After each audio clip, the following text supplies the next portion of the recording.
అండి, welcome to our channel. నేను చేయబోయే రెసిపీ అటుకుల ఉప్మా. దీనికి కావాల్సిన పదార్థాలు: చిన్నగా కట్ చేసుకున్న ఆనియన్, 4 పచ్చిమిర్చి, కరివేపాకు, కొత్తిమీర, టమోటా ముక్కలు, అటుకులు, తాలింపు దినుసులు.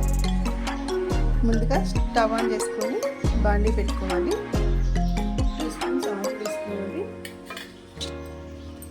కొద్దిగా వేడయ్యాక తాలింపు దినుసులు వేసుకోవాలి.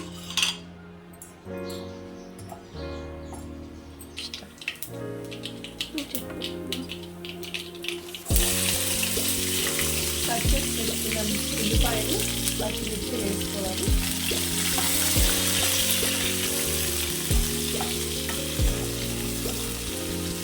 ఇప్పుడు కొంచెం కరివేపాకు వేసుకుందాం.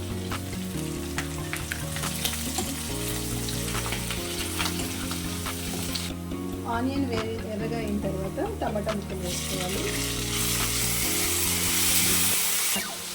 ఇందులోనే కొంచెం పసుపు, రుచికి సరిపడా సాల్ట్ వేసుకోవాలి. టమాటా మగ్గడానికి మూత పెట్టుకోవాలి. అందులో మనం తీసుకున్న అటుకుని కలుపుకోవాలి.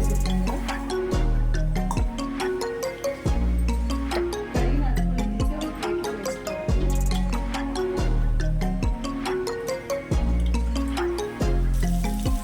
టమాటా మగ్గిపోయింది కదండి, అంతలోపల అటుకులు కూడా బాగా నానిపోయాయి.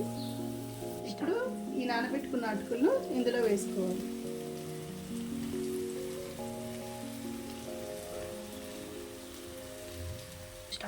ఇప్పుడు వీటన్నిటిని బాగా కలుపుకోవాలి.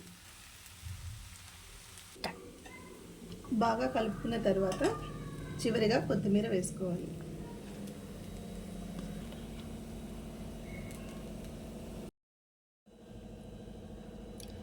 అంతే అండి, ఎంతో ఈజీగా ఉండే అటుకుల ఉప్మా రెడీ.